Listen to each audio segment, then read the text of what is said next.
सतनाम। जय बंदी छोड़ की, जय सतनाम, जय सतनाम। शशि प्रभा सतनाम, साहिब बंदगी सतनाम।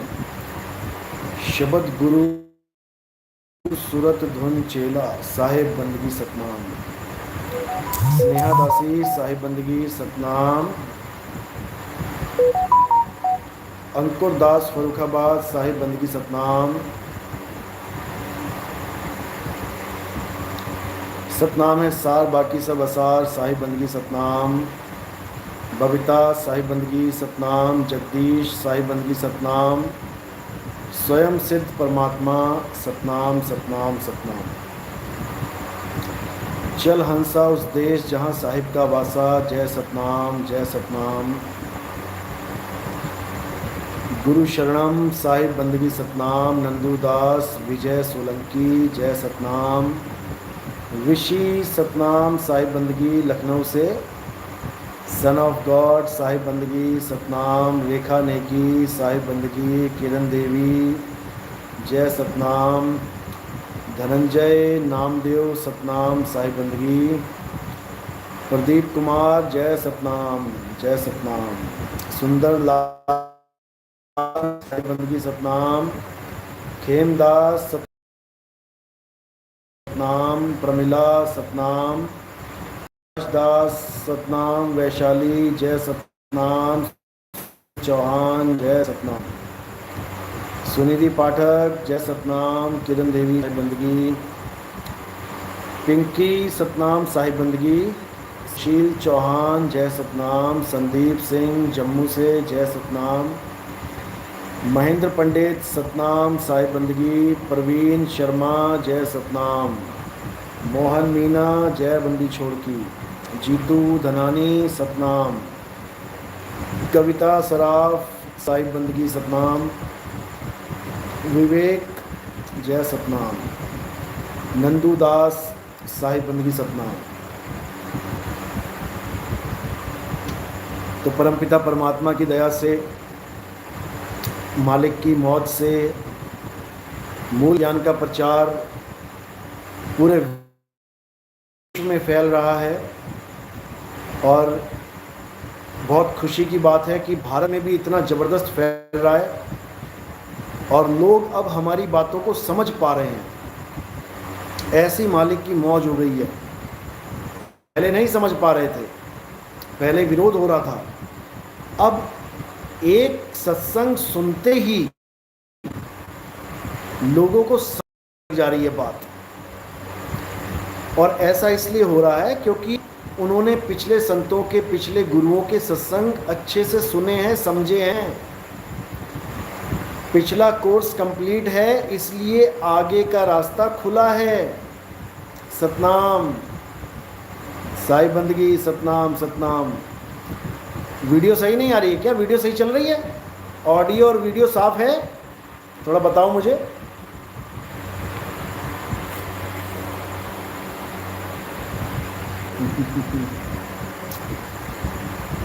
ऑडियो और वीडियो बिल्कुल क्लियर चल रही है।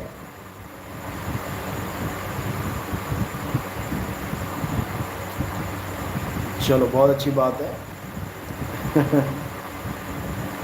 धन्यवाद है जियो वालों का। जुग जुग जियो।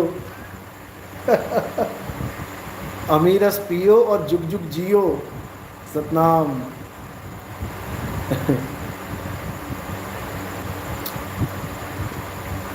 तो मालिक की दया है जो अब बहुत से ऐसे लोग जुड़ रहे हैं जो बड़ी बड़ी संस्थाओं से जुड़े हुए हैं, जो बड़े बड़े गुरुओं से जुड़े हुए हैं। और अब उनको हमारी बात 100% समझ में आ रही है।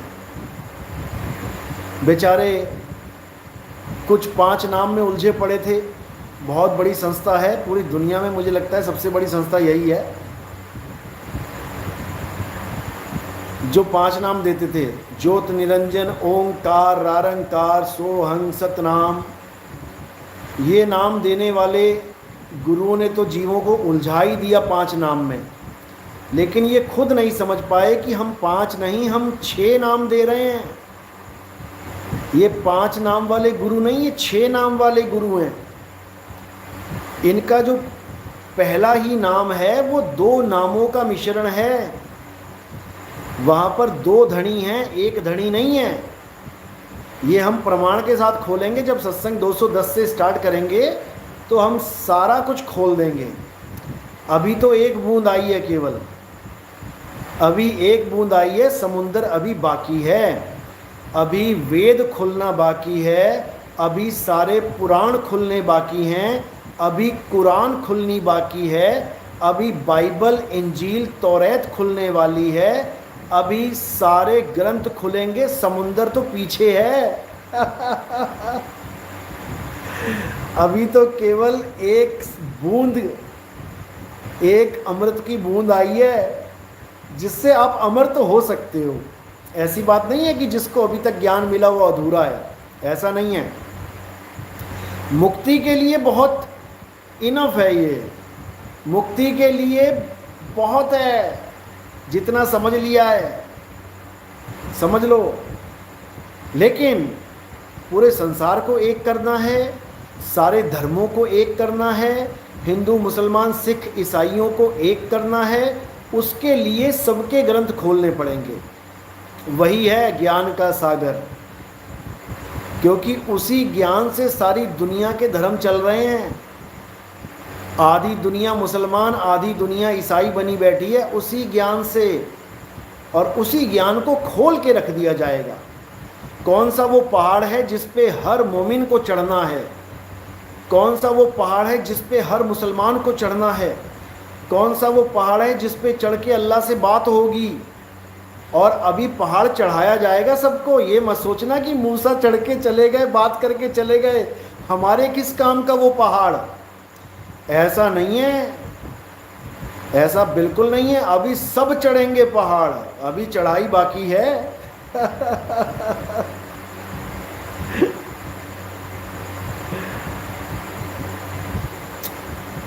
तो कुरान भी खोली जाएगी, क्योंकि ये कुरान में ही, हदीसों में इसका पूरा ब्यौरा आता है।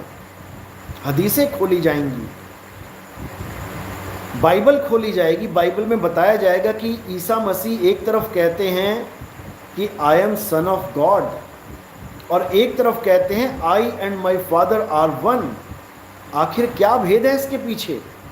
ये सब खोल के रख दिया जाएगा। बाइबल में ऐसे ऐसे राज छुपे हुए हैं, आपके होश उड़ जाएंगे, जो बाइबल समझा रही है। लेकिन दुख के साथ कहना पड़ रहा है कि ईसाई समुदाय ही नहीं समझ पा रहा है उस बात को। ईसाइयों ने नया ही ड्रामा पकड़ लिया है। आओ तुम्हारी किडनी ठीक कर दे, आओ तुम्हारी भूतिया बुद्धि ठीक कर दे, आओ तुम्हारे भूत निकाल दें, आओ तुम्हारे प्रेत निकाल दें, आओ तुम्हारी लीवर ठीक कर दें, आओ तुम्हारा बुखार ठीक कर दें। पता नहीं कौन सा ड्रामा पकड़ लिया ईसाइयों ने। अरे भाई, अगर ये इंडिया में ठीक कर सकते हैं तो अमेरिका, कनाडा, जर्मनी में तो ईसाई भरे पड़े हैं। वहाँ तो हॉस्पिटल नाम की चीज़ ही नहीं होनी चाहिए थी। जो भी बीमार हुआ पादरी के पास गया, 2-4 पानी की बूंदें छिड़की, हुलला किया, हो गया काम उसका। ये सारा ड्रामा इंडिया में ही चलना है क्या? कमाल कर दी। गरीब लोग बेचारे, ना समझ लोग, कोई भी आके फंसाई जा रहा है उनको। तो इन सबको एक करना है तो पहले सब ज्ञान को एक करना पड़ेगा। सारे ज्ञानों को, जितना भी ज्ञान का सागर है, सबको एक करना पड़ेगा। सब अपनी अपनी दाल पकाने में लगे हुए हैं। सब ने हांडी पे दाल रख रखी है अपने अपने की, और दूसरे को गालियां दे रहा है। अब इनकी गालियां खत्म करनी है। अब सारे ग्रंथों से उस एक सत्य सार को निकाल के रख देना है, जिससे हिंदू भाई, मुस्लिम भाई, सिख भाई, ईसाई भाई सब एक हो जाएंगे। और फिर होगा युग परिवर्तन, फिर होगा नए भारत, न्यू इंडिया का गठन। तब होगा। ये लठमार इंडिया नहीं चाहिए हमें। 4 लठ हिंदुओं ने मुसलमान को मार दिए, 4 लठ मुसलमानों ने हिंदुओं को मार दिए, बन गया न्यू इंडिया हो गया, कल की अवतार हो गया, मेरा भारत महान। ऐसे महान नहीं बनेगा भारत, ऐसे तो जान ही निकलेंगी सबकी।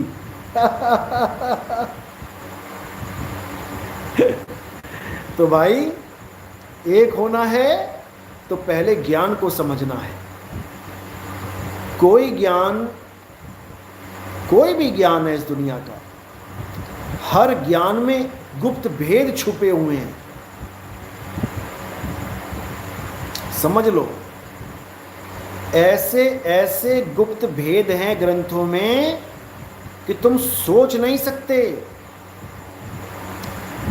समझ लो सुनिधि पाठक, युद्ध हो जाएगा गुरुदेव जिस दिन सत्य बताएंगे तो।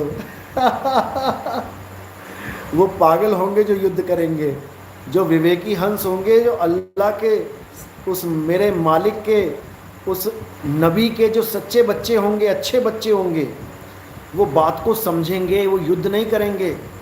देखो मोहम्मद इकरामुद्दीन राइट का निशान दे रहे हैं अंगूठा देके। बिल्कुल यही सत्य है, यही सत्य है। जब तक हिंदू मुस्लिम सिख ईसाई एक नहीं होंगे तब तक ना तो समझना कि कल की अवतार आया, ना समझना इमाम मेहंदी आए, ना समझना कि ईसा जी आए, और ना समझना मैत्रेय बौद्ध आए, ना समझना मर्द का चेला आया, ना समझना नौतम सूरत आए, ना समझना नी अक्षर राया, नी कलंक राया आए। अच्छे से समझ लेना। जो कई लोग कहते हैं कि मोहम्मद क्या नाम था, कल की अवतार कौन है, वो हमारे मोहम्मद साहिब हैं। कई लोग ऐसा कहते हैं कि मोहम्मद साहब ही कल की अवतार हैं। अरे भाई कल की अवतार के आने के बाद का क्या जिक्र है? जब कल की अवतार आएंगे सारी दुनिया सनातन को अपना लेगी, तो क्या सारी दुनिया सनातनी बनेगी? अरे मोहम्मद साहब आए हैं, सारी दुनिया आई अभी, सारी दुनिया को मुस्लिम बनाएंगे इमाम मेहंदी, सारी दुनिया को ईसाई बनाएंगे जीसस सेकंड कमिंग, सारी दुनिया को सनातनी बनाएंगे कल की अवतार, और सारी दुनिया को सिख बनाएंगे मर्द के चेले, सारी दुनिया को बौद्ध बनाएंगे मैत्रेय बौद्ध, और सारी दुनिया को सत साहिब के बच्चे बनाएंगे कौन? निहि कलंक राया। समझ लो, समझ लो। आवाज साफ आ रही है?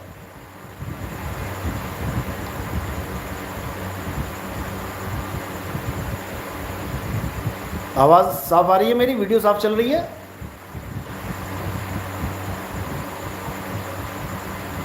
यस, ओके, ठीक है। डॉक्टर हिमांशु, सतनाम गुरुजी, निराकार और निरंकार में क्या अंतर है, एंड क्या जो हमें सत्य स्वरूप प्राप्त होगा अपना निज स्वरूप वही शब्द धुन है? बहुत बढ़िया सवाल है। देखो निराकार और निरंकार में फ़र्क समझ लो। निरंकार नाउन है, नाउन यानी संज्ञा, और निराकार एडजेक्टिव है यानी गुण। दोनों में फ़र्क है। निरंकार बोला गया है आत्मदेव को, तू सदा सलामत निरंकार, निरंकार। और जो निराकार है वो उसका गुण है कि उसका कोई आकार नहीं। निराकार एक गुण है, निरंकार सत्य है। समझ लो, यानी आत्मा सत्य है, आत्मा का कोई आकार नहीं है। लेकिन लोग आत्मा की जगह आकाश को, आकाश तत्व को, जो दोनों हाथों के बीच में है, ये दोनों हाथों के बीच में क्या है? ये आकाश तत्व है। इसको निराकार मान बैठे हैं, इसको निरंकार मान बैठे हैं। बस दिक्कत ये है, यानी आकाश तत्व को निराकार मान बैठे हैं। कई आचार्य तो ऐसे हैं, आम के आचार, जो कहते हैं कि आत्मा आकाश है, नहीं है। इस आकाश को ना कोई जला सकता है, इस आकाश को ना कोई काट सकता है, ना कोई इसको गीला कर सकता है, ना कोई इसको बुझा सकता है। आकाश को आत्मा बना के सिद्ध कर दिया। बताओ, कभी कल्याण नहीं होगा, कभी भी नहीं। निरंकारी पंथ में भी यही ज्ञान देते हैं कि दोनों हाथों के बीच में निराकार ही परमात्मा है, जबकि ऐसा नहीं है। परमात्मा तुम्हारी आंखों के सामने नहीं है, आंखों के सामने माया है, समझ लो। क्यों? क्योंकि जो दिखे सो माया। इसीलिए बाबा नानक कह रहे हैं, अखा वाजो वेखना। जब सच्चा गुरु मिलेगा तो इन आंखों से नहीं दिखाएगा तुम्हें कि दोनों हाथ दिखा दिए, बीच में कह दिया ये निराकार है, निरंकार। ये तो तुमने आंखों से देख लिया। नानक साहब कह रहे हैं, अखा वाजो वेखना बिन कन्नी सुनना। जो सच्चा शब्द है, जो सच्चा नाम है, वो बिना कानों के सुना जाएगा। अखा वाजो वेखना बिन कन्नी सुनना, पैरा वाजो चलना बिन हथी करना, जीबा वाजो बोलना इउ जीवित मरना, नानक हुक्म पछाण तो जा खस में मिलना। हुक्म पहचानो मालिक का, हुक्म क्या है। और जब तुम्हें हुक्म समझ में आती सुलझ जाएगी। ना तो हुक्म मंदिर में जाने का है, ना हुक्म मस्जिद में जाने का है, ना हुक्म गुरुद्वारे जाने का है, ना हुक्म चर्च जाने का है। यहाँ तक जो जाना हमारा निश्चित है, वो कब तक? जब तक हमें ज्ञान नहीं हो गया, जब तक हमें हुक्म का पता नहीं लग गया, तब तक हमें मंदिर, मस्जिद, गुरुद्वारे, चर्च जाना चाहिए। क्यों? क्योंकि विद्यालय जाओगे तभी ज्ञान प्राप्त होगा। अगर मस्जिद में जाओगे तो मौलवी जो बैठे हैं आपको कुछ बताएंगे अल्लाह के बारे में, क्या लिखा है कुरान में। अगर मंदिर में जाओगे तो भगवान के बारे में बताएंगे। अगर चर्च में जाओगे तो गॉड के बारे में पता लगेगा। और अगर गुरुद्वारे जाओगे तो वाणियों के बारे में, संतों के बारे में पता लगेगा, परमात्मा के बारे में बताया जाएगा कि प्रभु कहाँ मिलेंगे। तो बताया भी जा रहा है लेकिन कोई समझ नहीं पा रहा है। तो कह रहे हैं जो प्रभु को मिलबो चहे तो खोज शब्द में ले। बिल्कुल क्लियर कर दिया कि प्रभु को खोजना है तो कहाँ खोजना है? खोज शब्द में ले। अब कौन से शब्द में? कौन से शब्द में? जो भारत देश में लिखे गए हैं उसमें खोजें, या जो जापान में लिखे गए हैं उसमें खोजें? जो अरबी में लिखे गए उसमें खोजें, या जो अंग्रेजी में लिखे गए उसमें खोजें? किस में खोजें? कौन से शब्द में खोजें? यही नहीं समझ में आ रहा किसी को। अरे खोज शब्द में ले मतलब अपनी आत्मा में खोज। तेरी आत्मा ही शब्द है। अरे शब्द हमारा, तू शब्द का, सुन मत जा सरक। और जो चाहे निज रूप को शब्द ही ले परख। समझ लो, शब्द ही ले परख।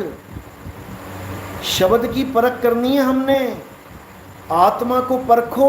आत्म में राम, राम में आत्म, चीनस गुरमुख विचारे। समझ लो, तुम्हारी आत्मा में परमात्मा का वास है। खुद में खुदा का वास है तुम्हारी आत्मा में, खुदा रम रहा है, इसीलिए काया चल रही है।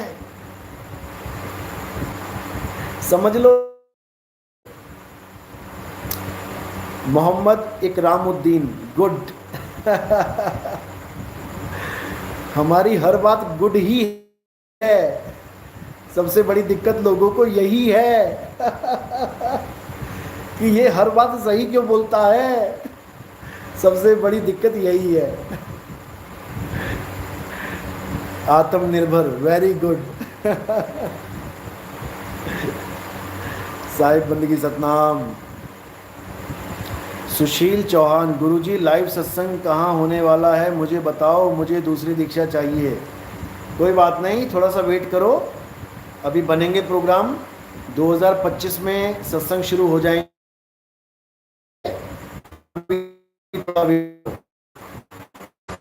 निरंजन, वाहे गुरु जी, वाहे गुरु जी, वाहे गुरु जी।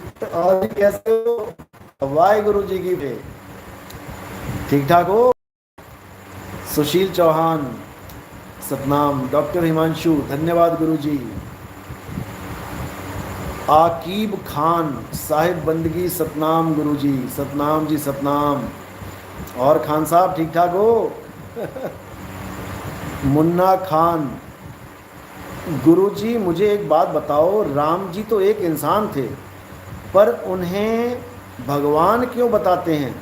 क्योंकि भगवान खुदा ईश्वर अल्लाह वह है जिसने सारे संसार को रचा, जिसने हमें तुम्हें बनाया। बिल्कुल सही बात है, बिल्कुल सही बात है। अल्लाह गॉड वो है जिसने इस पूरी कायनात को बनाया। राम जी तो त्रेता में आए हैं, कृष्ण जी द्वापर में आए हैं, विष्णु जी सतयुग में आए हैं। विष्णु जी कैसे आए हैं, कहाँ से आए हैं, इसके लिए हमारे ही ग्रंथ श्रीमद् देवी भागवत महापुराण जब आप पढ़ेंगे तब आपको समझ में आएगा कि ब्रह्मा विष्णु और महेश जी कैसे इस दुनिया में आए हैं, कैसे आए हैं। लेकिन हम लोगों को कोई बता नहीं रहा है। दिक्कत ये है, हमें क्यों नहीं बता रहा है? क्योंकि अगर हमें हिंदू धर्म वालों को, भाइयों को ये पता चल गया कि ब्रह्मा विष्णु महेश जी कैसे आते हैं इस दुनिया में, तो इनकी खोज आगे की हो जाएगी। फिर ये और आगे खोजेंगे, और अगर ये और आगे खोजेंगे तो इनको मंदिर में जाने की जरूरत नहीं रहेगी, यानी मंदिर वाला काम खत्म हो जाएगा। इसलिए किसी को ब्रह्मा विष्णु महेश जी से आगे का ज्ञान दिया ही नहीं जा रहा है। ये हमारे फूटे भाग हैं, हमारी फूटी किस्मत है जो हम अपने ग्रंथों को नहीं पढ़ते।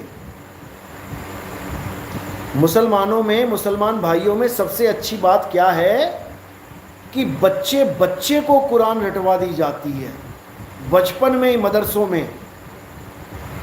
कुछ लोग कहते हैं मदरसों में बहुत गलत ज्ञान दिया जाता है, हिंदू धर्म के खिलाफ दिया जाता है।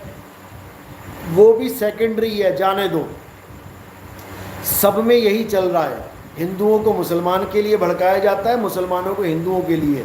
ईसाई यहूदी से परेशान है, यहूदी ईसाई से परेशान है, वो भी जाने दो। मेन मुद्दा ये है कि मुसलमान भाई कम से कम अपने हर बच्चे को कुरान से वाकिफ़ करा देते हैं। मुझे सारे हिंदू भाई ये बता दे कि किस किस ने अपने बच्चे को गीता का पाठ पढ़वाया है, बता दो जरा। मारने मरने के लिए तो तैयार हो जाते हैं लठ उठा के, अरे पढ़ने पढ़ाने के लिए भी तो तैयार हो जाओ। पढ़ते क्यों नहीं हो? सबसे पहला ग्रंथ अगर हिंदू भाइयों को पढ़ना है तो सबसे पहले गीता पढ़ना है। मैंने इसीलिए गीता छपवाई है। हम कबीर पंथी हैं लेकिन फिर भी गीता छपवा के बैठे हैं। हमारा कृष्ण जी की पूजा से कोई मतलब ही नहीं है, फिर भी हम कृष्ण जी का संदेश जन जन तक पहुंचा रहे हैं कि मेरे भाइयों पहले कृष्ण जी को समझो कि कृष्ण जी कहना क्या चाह रहे हैं। उन्होंने ये नहीं कहा कि मेरी पूजा करो, राम जी ने नहीं कहा कि मेरी पूजा करो, अरे राम जी के गुरु जी ने क्या ज्ञान दिया, आप YouTube पे सर्च कर सकते हो। अरुण गोविल जी की जो रामायण थी, तुम उसका एक एक पार्ट देखना शुरू कर दो। ज़्यादा लंबा नहीं देखना है, केवल वो पार्ट शुरू कर दो जहाँ पर आपने YouTube में लिखना है राम जी के गुरु जी ने उनको क्या ज्ञान दिया, बस।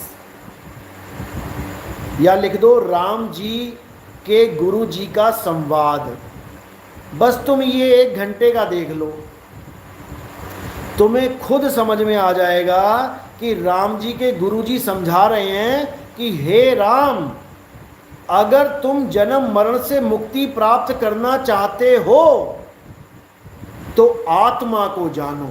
अरे भाई रिकॉर्डेड है, सुन लो जाके, किस्मत बदल जाएगी, अज्ञानता दिमाग से हट जाएगी। जो राम जी के गुरु जी ने ज्ञान दिया है वही ज्ञान हमारा कल्याण करेगा। जो राम जी के गुरु जी ने राम को समझाया है हमें भी वही समझा रहे हैं, वो समझ लो। तो उस ज्ञान को समझो जिसको आत्म ज्ञान कहते हैं। कृष्ण जी ने क्या समझाया, हे अर्जुन, ये आत्मा अजर अमर अविनाशी है। इस आत्मा का ना तो कभी जन्म होता है ना ही कभी मृत्यु होती है। जो ये समझते हैं कि आत्मा जन्मती और मर जाती है वो दोनों ही अज्ञानी हैं। विकास गुज्जर, जय श्री राम, जय श्री राम।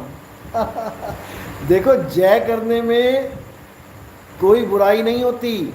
मुसलमान भाई कहते हैं हम जय श्री राम नहीं कहेंगे। अरे जय किसी की भी कर सकते हो। जय का मतलब ये थोड़ी कि तुमने उसको खुदा मान लिया।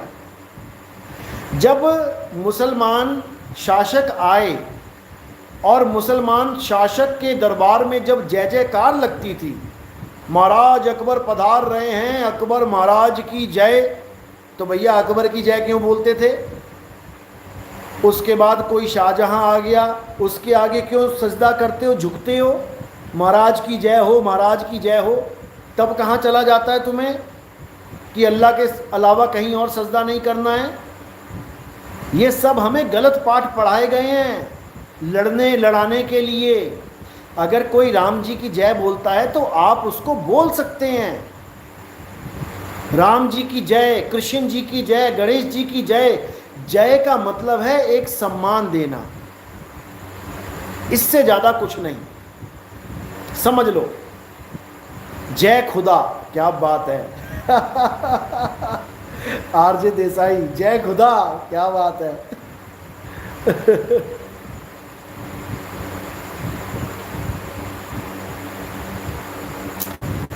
मुन्ना खान, गुरुजी आप बहुत प्यारा ज्ञान देते हैं, हमेशा आपके जीवन स्वस्थ रहें। मैं उसको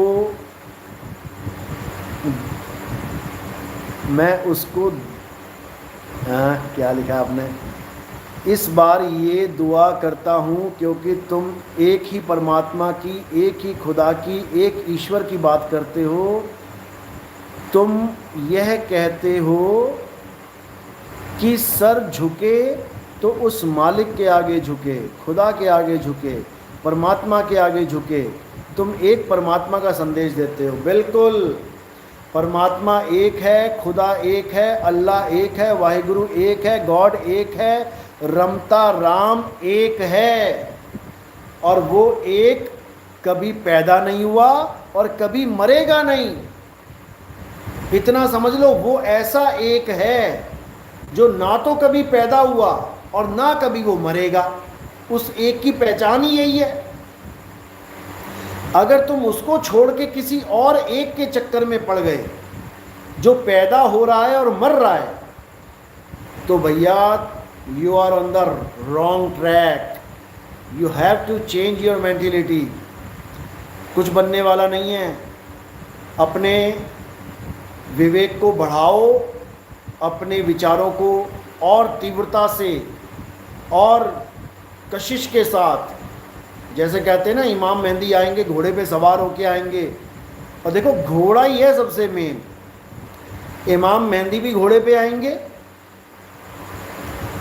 कल की अवतार भी घोड़े पे आएंगे, ईसा मसीह का सेकंड कमिंग वो भी घोड़े पे ही आएंगे, समझ लो। अब वहां एक संदेशा दिया है हदीस में कि वो आसमान से आएंगे, लिखा है ये कि आसमान से आएंगे। अब वो एक कोड है, वो एक गुप्त संकेत है, वो कौन से आसमान से आएंगे इसको तुम्हें समझना पड़ेगा। वो उसी आसमान से आएंगे जहां पर मूसा अलैहिस्सलाम खुदा से बातें करते थे, जिसको हमारे कबीर साहब कहते हैं मोर पिया तो गगन बसत है और मैं बसू संसार, मेरा पिया गगन में बसता है और मैं संसार में फंसी पड़ी हूँ, जिसको हम मुसलमान भाई कहते हैं कि सातवें आसमान पे हमारा खुदा विराजमान है, बस वहीं से आएंगे वो तो ये सब सांकेतिक ज्ञान है, क्योंकि वो वहीं हैं, वो बैठे हैं आसमान पे भाई, लेकिन ये वाला आसमान नहीं जो तुम्हारे सिर के ऊपर है। आजाद खान, तुमसे प्यार हो गया है जी, क्या बात है भैया प्यार के ही लायक है हम तो, प्यार तो होगा ही viral trends, I love you भाई, बहुत बढ़िया देखो हम सब जब एक हो जाएंगे, हिंदू मुस्लिम एक हो जाएंगे, तो याद रखना ऐसा भूचाल आ जाएगा इस संसार में, तुम सोच नहीं सकते, सोच भी नहीं सकते। सारी दुनिया पंजाबी च कहते एडियां चक चक के पब चक चक के वेखूगी हो की रहा है यानी एड़ियां उठा उठा के लोग देखेंगे ये हो क्या रहा है, ये हिंदू मुसलमान एक कैसे हो रहे हैं, ये सिख ईसाई एक कैसे हो रहे हैं। अगर इस ज्ञान को तुमने समझ लिया तो समझ लो। आकीब खान, क्या नज़र दी है आपने, अब संत फकीरों के ग्रंथों का मर्म समझ में आता है। क्या बात है, क्या बात है, बहुत बढ़िया। एक एक चीज़ समझ में आएगी, खासकर बुल्ले शाह की वाणियाँ पढ़ना आप। बुल्ला की जाना मैं कौन, सबसे ज़रूरी है ये। कहते हैं ना मैं आदम हब्बा जाया और ना मैं अपना नाम तराया, बुल्ला की जाना मैं कौन बहुत बढ़िया। शाहब कुइसर, जय हिंद। शाहब कुइसर, आप बिल्कुल बिल्कुल सही इंसान हैं। अल्लाह ईश्वर वाहिगुरु गॉड आपको खुश और सेहतमंद रखे और लोग आपकी बात को समझें और समझाएं। क्या बात है, बहुत सुंदर। आज तो मेरे मुसलमान भाई एक्टिव हो गए लग रहा है लग रहा है किसी ने उनके ग्रुप में शेयर कर दी क्या बहुत बढ़िया। दिल खुश होता है जब हम सब एक होने की बात करें, जब हिंदू मुसलमान का झगड़ा ख़त्म हो, वैर विरोध ख़त्म हो, सब एक हो जाएं और सब अमन शांति से अपने देश को महान बनाएं। आज़ादी में हिंदू और मुसलमान दोनों का खून, दोनों का पसीना, दोनों ने अपने खून से सींचा है हमारे भारत को, समझ लो। कोई ये ना सोचे कि मुसलमानों ने कुछ नहीं किया या केवल हिंदुओं ने ऐसा किया या हिंदुओं ने कुछ नहीं किया। दोनों ने अपनी जानें दी हैं इस भारत देश के लिए। क्या इसलिए दी थी कि बाद में हमारी जनरेशन लड़ लड़ के मर जाए? इसलिए तो नहीं दी थी भाई। पता नहीं कब अकल आएगी, कब समझेंगे। जब तक हम अपने ग्रंथों के सार को नहीं समझ लेते मेरे भाई, झगड़ा खत्म नहीं होगा, नहीं होगा।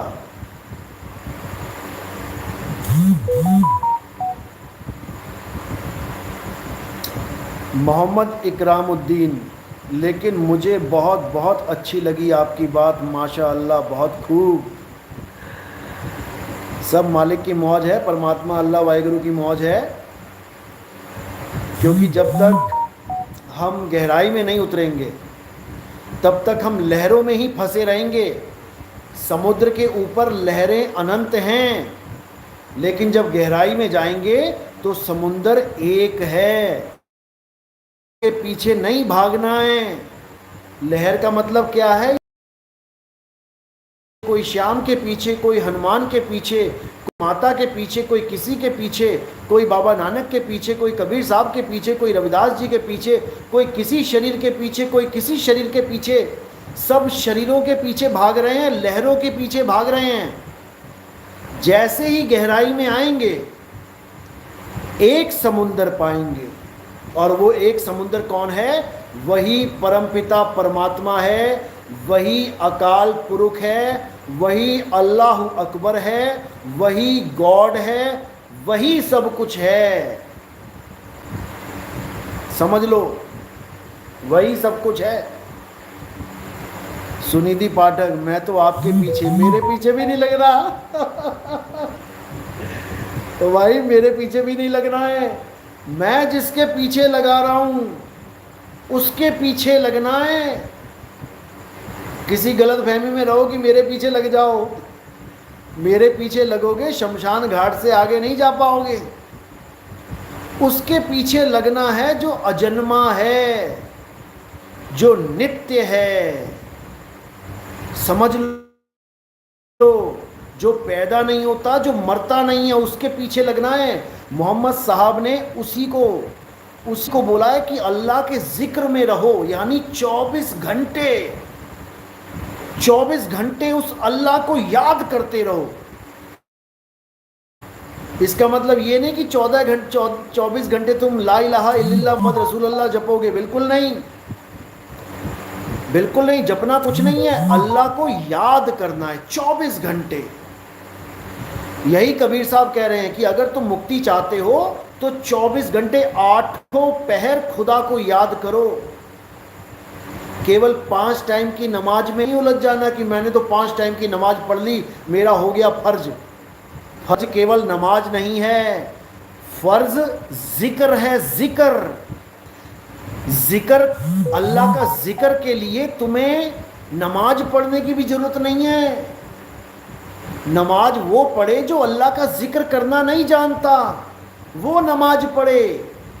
जो अल्लाह को, जो वाहिगुरु को, जो गॉड को याद करना नहीं जानता, वो मंदिर जाके आरती करे, वो ईसाइयों के चर्च में जाके प्रेयर करे, वो सिखों के यहाँ घंटा 2 घंटा गुरुद्वारे में पाठ करे। लेकिन जो अल्लाह को 24 घंटा याद कर रहा है, बताओ वो कहाँ जाए? वो नमाज पढ़ने कहाँ जाए? उसकी तो 24 घंटे नमाज चल रही है, उसकी 24 घंटे सिमरन चल रहा है। सिमरन यानी याद करना। वो अल्लाह को 24 घंटे याद कर रहा है, वो उन 24 घंटों में नमाज के लिए टाइम निकाले तो कैसे निकाले? समझो, खुदा को 24 घंटे याद करना है, सोते हुए भी नहीं भूलना है। मौत आ गई तो क्या करोगे? नहीं भूलना है उसको। गुरु ग्रंथ साहब में लिखा है, कहते हैं जागरण से सुपना भला रहिए प्रभ संग। कहते हैं जागते तो मैं उसको याद करता ही हूं, अरे सुपने में भी उसको याद रखूं तो जागने से भी मेरा महान है सोना। क्योंकि जागने से तो मैं कहीं भटक भी सकता हूं। किसी ने आया, मुझे बात करी, कुछ लेना देना सौदा हुआ, कुछ काम हुआ, सोते में कौन डिस्टर्ब कर रहा है मुझे? जागरण से सुपना भला और बस ये प्रभ संग, उस मालिक के, उस खुदा के, उस अल्लाह के, वाहिगुरु के साथ जुड़ जाएं। फिर क्या बात है? कौन सी नमाज, कौन सी आरती, कौन से मंत्र? अल्लाह कोई क्या केवल अरबी भाषा एक्सेप्ट करेगा कि अरबी में पढ़ेगा तभी मानो, तभी मैं तुझे प्यार करूंगा? या गॉड केवल अंग्रेजी की प्रेयर मानेगा? नहीं, तू पहले अंग्रेजी सीख, तू पहले अंग्रेजी में प्रेयर करना सीख, ABCD पढ़। तो हमारे अनपढ़ आदमी तो बेचारे रह गए गॉड से वंचित। यही हाल ब्राह्मणों का है। संस्कृत के श्लोक पढ़ेंगे, कहेंगे हमें अधिकार है भगवान को खुश करने का, हम ब्राह्मण संस्कृत जानते हैं तो पहले सारे संस्कृत ही पढ़ लो भैया, तब करेंगे पूजा पाठ, हमारी तो सुनी नहीं रहा वो। तुम तो संस्कृत में दे मंत्र पे मंत्र मार रहे हो, हमें तो संस्कृत आती नहीं है, हम कैसे अरदास करें उससे भाई। अगर वो हमारी हिंदी समझ सकता है तो तुम संस्कृत क्यों बोल रहे हो। अगर वो हमारी अरबी समझ सकता है तो भैया अंग्रेजी के पीछे क्यों पड़े हैं। तो ये सब 52 अक्षरों का खेल है। इन 52 अक्षरों से ऊपर उठ जाओ, इन स्वर व्यंजन से ऊपर उठ जाओ, समझ लो। तो कहते हैं स्वर व्यंजन का मेल नहीं है, 52 का वो खेल नहीं है। ये स्वर व्यंजन का मेल नहीं है कि किसी ने स्वर में व्यंजन मिला लिए। स्वर व्यंजन पता है ना, बचपन में पढ़ा था। स्वर क्या होते हैं, आ ई उ ए और व्यंजन का खा गा चा छा जा टा ठा डा। समझो। तो स्वर व्यंजन का मेल नहीं है। किसी ने रा और मां यानी 2 व्यंजनों के अक्षरों में आ का डंडा लगा दिया, स्वर लगा दिया, रा मां आ का डंडा लगा दिया, बन गया राम। अब रा और मां क्या है, स्वर व्यंजन का मेल। किसी ने लगा दिया अ ल ला ह, अल्लाह, क्या है, स्वर व्यंजन का मेल। किसी ने लगा दिया व आ ह ए ग उ र उ, वाहे गुरु, क्या है, स्वर व्यंजन का मेल। और कबीर साहब समझाए हैं स्वर व्यंजन का मेल नहीं है, और 52 का इन अक्षरों का वो खेल नहीं है। समझ लो। अल्लाह के जिक्र में किसी अक्षर का मतलब ही नहीं है। वाहिगुरु के जिक्र में वाहिगुरु वाहिगुरु करने जपने का कोई मतलब ही नहीं है। सीधे वाहिगुरु को याद करो, वाहिगुरु के नाम को नहीं जपना है। प्यास लगी तो सीधे पानी को पियो, पानी पानी पानी पानी, जल जल वाटर वाटर नहीं जपना है। समझ लो। रेखा मित्तल साहिब बंदगी सतनाम। और जी कैसे हो, ठीक ठाक हो। विनीश दास सतनाम। सिमरन की सुधि यूं रहे ज्यों गागर पनिहार। बहुत बढ़िया। सूरत में कहें कबीर विचार।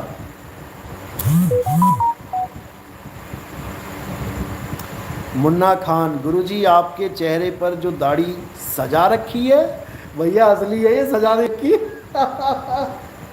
ये असली है मेरे भाई। आपने चेहरे पर दाढ़ी सजा रखी है, आप बहुत सुंदर दिखते हो, आपकी दाढ़ी बहुत प्यारी लगती है। अच्छा जी, क्या बात है। कई लोग तो इस दाढ़ी से ही परेशान है। कहते हैं कि दाढ़ी रख के बाबा बन गए हैं। अरे भाई, ये भी एक संकेत है। दाढ़ी रखना भी एक संकेत है, एक गुप्त ज्ञान है। अभी तुम्हें समझ में नहीं आएगा जो लोग दाढ़ी से नफरत करते हैं। अरे कबीर साहब ने दाढ़ी रखी, नानक साहब की दाढ़ी है, रविदास जी महाराज ने दाढ़ी रखी, बहुत से संतों ने दाढ़ी रखी है, लेकिन लोग समझ नहीं पाते। MD Mohammad Ikramuddin, okay sir, कल आऊँगा इंशाअल्लाह। अच्छा आप जा रहे हो, चलो जाओ भाई, रात ज़्यादा हो गई है। ठीक है ठीक है, सतनाम सतनाम। सत्य ज्ञान की आंधी साहिब बंदगी सतनाम। गुरु शरणम साहिब बंदगी सतनाम सतनाम।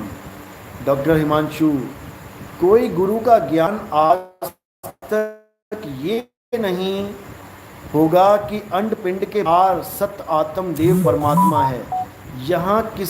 यही किसी गुरु या लोगों को हजम नहीं हो रहा है, क्योंकि वह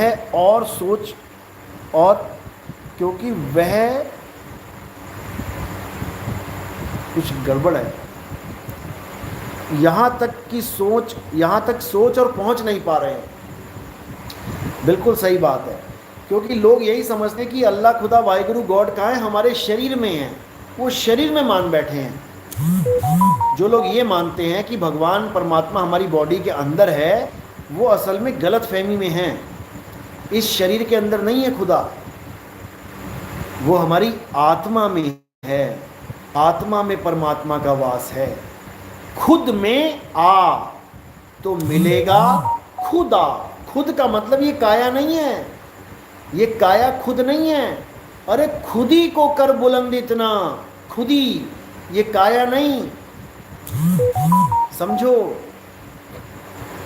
खुदी को बुलंद करने का मतलब आत्म विश्वास में आ, आत्मा का विश्वास कर। खुदी को कर बुलंद इतना, तेरी तकदीर से पहले खुदा बंदे से खुद पूछे और बता तेरी रजा क्या है।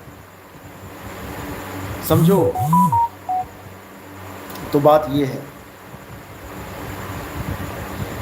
मुन्ना खान, गुरुजी टाइम बहुत हो गया है, मैं सोऊंगा अब, कल बात होगी आपसे इंशाअल्लाह। खुदा ने जिंदगी बिल्कुल बिल्कुल, कल बात होगी। साहिब बंदगी, सतनाम सतनाम।